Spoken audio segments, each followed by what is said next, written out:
Carrie here with Precious K9s, and today we are going to talk about loose leash walking, which might be just a little bit of a teaser for our loose leash walking workshop that we're going to be having in November 2019. This is Justice here, and he is going to help me show you guys a little bit about how we learn to loose leash walk. Now, I'm not going to lie, he's not perfect, but it's because I'm not consistent. So that is one of the big things. People come to me with the question, I work on this so much, I do this, I do that. Why are they still pulling? Well, have you been consistent? When you get out of the vet's office, are you rushing in and you don't care about the pulling? Whenever you come to class, are you rushing in? We don't let you rush once you get to the door.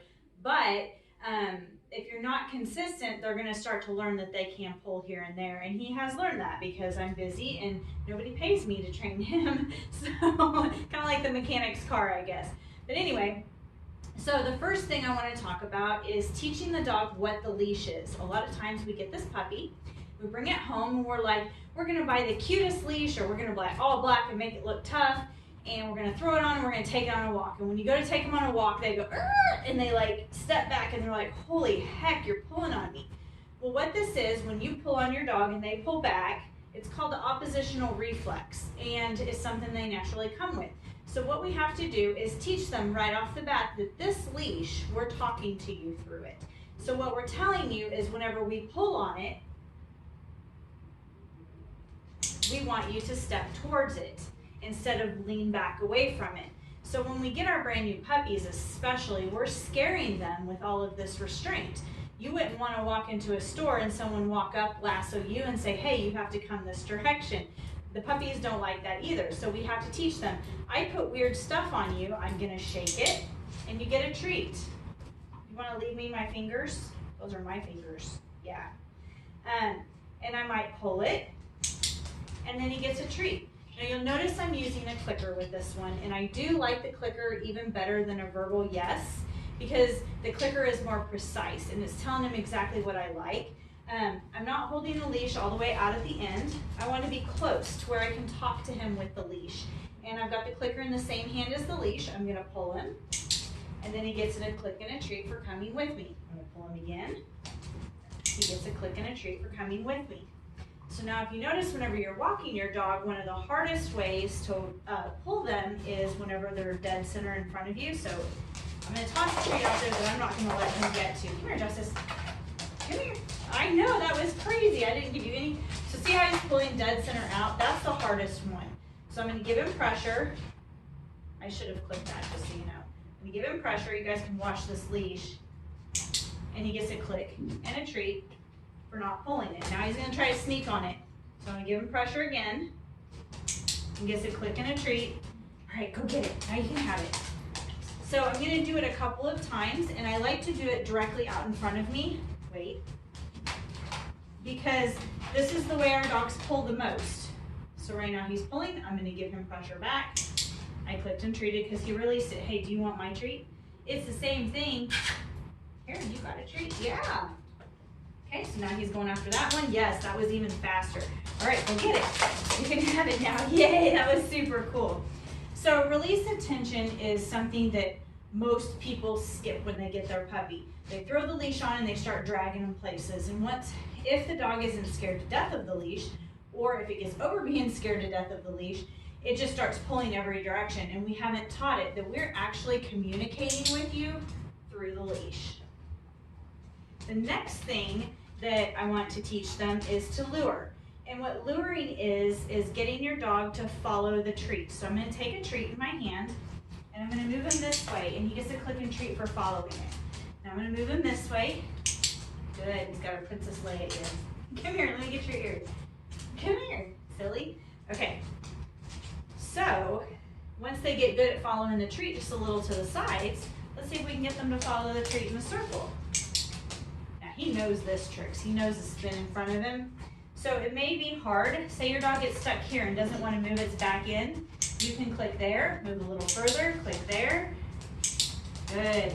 Now the way he moves his back end is not the way that your dog's going to move your back end. He's had all of the hind end awareness training, which teaches him he has back feet, because puppies do not come knowing that they have back feet, and even adult dogs sometimes don't pick that up. So once they get it good at circling in front of you, we want to start focusing on loose leash walking, and you want to circle them to the side. Good. So this is what a lot of people call heel position. Heeling is technically when they're walking with you in this position right on your side, but general public typically uses this as heel position on the side. So we're going to use it like the general public uses it in a term. So I'm going to circle him and then click and treat him for heel. So if I want to add the word, I'm going to circle him, heel, good boy, and start teaching him heel means come right here. So now I've got him back out front, and eventually what it looks like is heel. Oh, that's fake, all the way. There it is, good boy. And so when you tell your dog to heel, they come to this position. So there's step 2 for you. Step 3 is teaching them to walk with you. And so a lot of times you will put the treat right in front of him. Number 1, you'll have a place with no distractions, because if there's squirrels running around, you can't be the squirrel. You can only be the squirrel when there's not squirrels in the beginning. Okay, so you're gonna walk around and you're gonna click and treat him, and think about your position. See how my hand was way out there? I shouldn't have done that. So I'm gonna pull him closer, and he gets clicked and treated for walking in that heel position. Once he gets better at walking in the heel position, we're gonna give him fewer treats. So I'm gonna start him off, click treat. Take my hand up, click treat. I'm clicking him walking in heel position. Get my treat situated here. Okay, so now he's out in front of me, so I'm gonna stop. I'm gonna lure him back to that heel. I'm not gonna treat him because he already knows heel. And then I'm gonna take a couple steps and click and treat him in position. So when you're teaching heel for, like I said, just general public terms, heel means be on your side. When you're teaching that, once they've got that pretty down, we stop clicking it, because if we've got this dog where we walk out and we say heel, and they come back and we treat them here, a lot of times we get rubber band dog, they're like, I got my treat, now I'm gonna go back out front again. So what we wanna do is say heel, get them in heel position, and then take steps, and then they get the treat. So they're walking a couple of steps, and then they get their treat. Being really slow on the clickers. You heard how slow that is? Can you be nicer on my fingers? These are my fingers. Good, soft, good job. Okay, so a couple steps, treat. Couple steps, treat. Easy. Okay, so again, back this way, we're gonna say your dog gets way out in front of you. Let's see if I can get him to do it. I'm gonna stop. I'm gonna lure him back into heel. I'm gonna take a couple steps and then click and treat.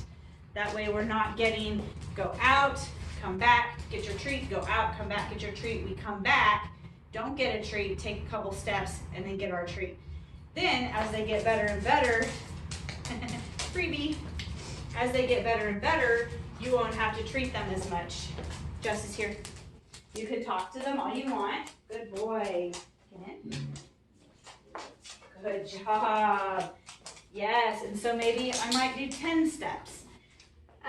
Once they get good at walking in heel position, this is with movement, what I like to do is randomize the steps with no distraction. So I might do 4 steps, and then 10 steps, and then 3 steps, and then 15 steps. When you're getting to 30 and 45 steps, you're ready to take it outside for sure. When you take it outside, you raise the reward. So not just the plain old dog food you've been using inside, or the same treats that you use inside all the time. Get something more special like hot dogs or chicken, and take it outside. And you start all the way from square one. Release attention. Then you do heel position. Then you do a couple of steps, click treat. Couple of steps, click treat. Even lure them if you have to at first. If they won't pay attention, you chose a place with too many distractions. So you want to make sure, picture a ladder. You want to make sure, right here we're on the first step of the ladder. As you go outside, you just want to move to the second step. You don't want to move to the fourth step. So the things that you're going to do is you release attention. You're going to teach them to lure, so you can teach them heel. Then you're going to take steps, luring them in heel position. And make sure your treat position is right and it's not all the way out in front of you, so if you're turning, it goes with you. Then you're gonna teach them that they get treats every few steps. Make sure that you're picking the treats up and putting them down and picking them up and putting them down. I'm teasing you now. And then if they get out in front of you, you stop, bring them back to heel position, and then they get treats after they've taken a couple of steps with you. Make sure we don't create rubber band dog. That's a big one, is we get dogs that go out, come back for their treat, and go right back out.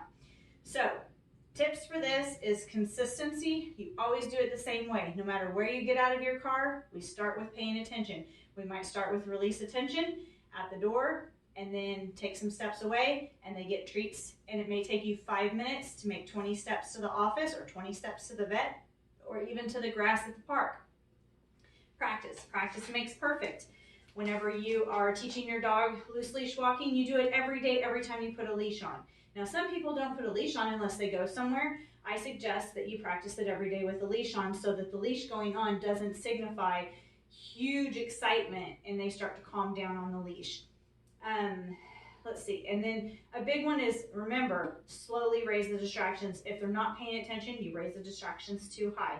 Good luck teaching your dogs to loose leash walk. Good boy, you did a good job. Good job.